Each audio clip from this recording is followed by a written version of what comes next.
Hey there everybody, welcome to Localite. John Compton here, and today we are discussing Columbia Gorge Hotel. I have Kim Bosch with me, and Kim is the Director of Sales and also Catering at the hotel. And Kim, my first time meeting you, it's a pleasure to have you on the show. Thank you. Thanks for coming in. Yep. So how you doing? Good. Good. Yeah, happy to be here. Yeah, well, we're glad to have you. Thanks. So let's talk a little bit about the history of the hotel. Okay. Now, it was, I think, like they started construction in, was it 1904?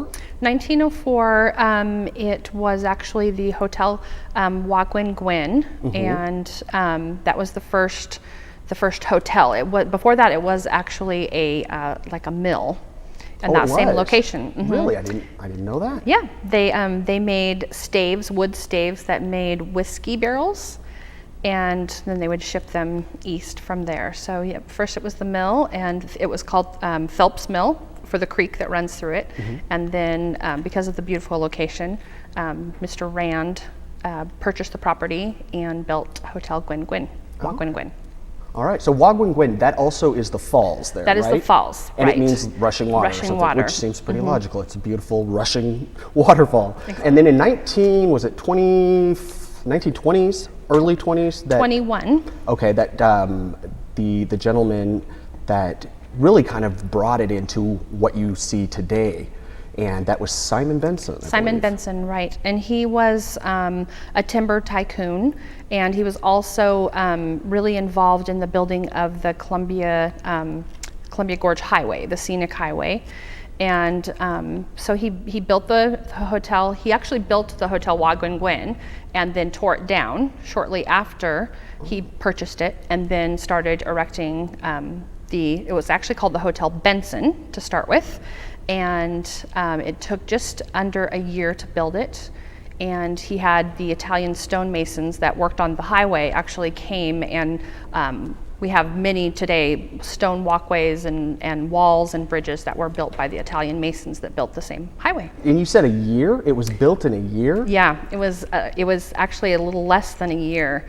And then June 21st of 1921, it opened. Wow. Yeah. And in those days, obviously, we didn't have all the conveniences of construction that we have today. So that's really quite an undertaking in a very quick amount of time. And also, I think I read somewhere that he wanted it to be referred to as like the Waldorf of the West. Exactly. And so at that time, a lot of lodges and things, for instance, Timberline Lodge, and some of the other ones that were being constructed were in a very Western type fashion, and his vision for it was very different. It was very different. He wanted to make it seem like it was more the Italian Riviera, so kind of a different clientele, more catering towards dignitaries and kind of the social elite. Okay, so he kind of fashioned it after that old European style. Exactly. When it was originally opened for the first time by Mr. Benson, riverboats used to come up. Now I'm trying to imagine this because I've been to the hotel many times, and there is a significant drop down to where the river is at.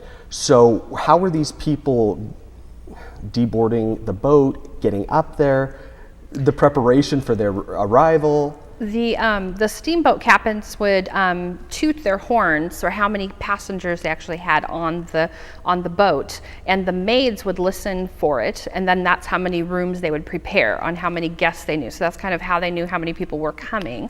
And then I have not seen pictures of it, though I've heard from many people from the Historical Society that there was a series of switchbacks that came up this, stone cliff basically, and the people would board down or get off down at the bottom, and then they would go back and forth, through these switchbacks so I'm sure by the time they got to the top, they were very winded and I bet. ready. Yeah, I'm exhausted just thinking about it. It's a couple hundred feet, so. It's like climbing Beacon Rock. Yeah, exactly. So what about their luggage? They towed that up too? They did.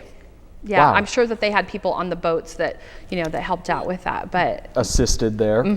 So was the hotel pretty much the way that we see it and experience it today? Was the elevator, I know it's still manually operated, not somebody with a rope, pulling you up to the next level, but you do have an actual elevator man or whatever you call him. we have our staff runs the elevator, so it's actually hand ran. It's not like you push a button and land. That you have to actually land it and match up. You have to get it right in between the right floors, and so there's a little bit of a skill there. Yeah. And was that how it was back then? Was the elevator there? And it was there. It has been replaced once since it was originally built, and I'm not quite sure what time that period was, but for the most part the hotel was largely the same as far as the structure itself. Same number of guest rooms still. There's been some obvious improvements over the last 90 years, but the general layout of the property, the footprint is the same.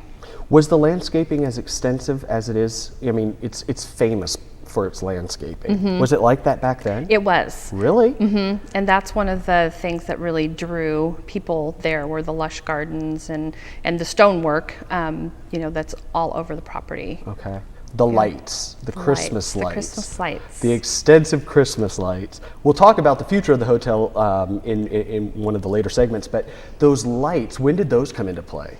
I'm not sure of the exact, I think it was after the purchase in the 70s, when the hotel reopened in the late 70s, and they started doing we call it the Feast of Lights. The Feast of Lights. Yes. I love it. All right. Well, we're going to continue this conversation. We're going to take a quick break, but I've got Kim Bosch from Columbia Gorge Hotel, so stay with us and we'll be right back.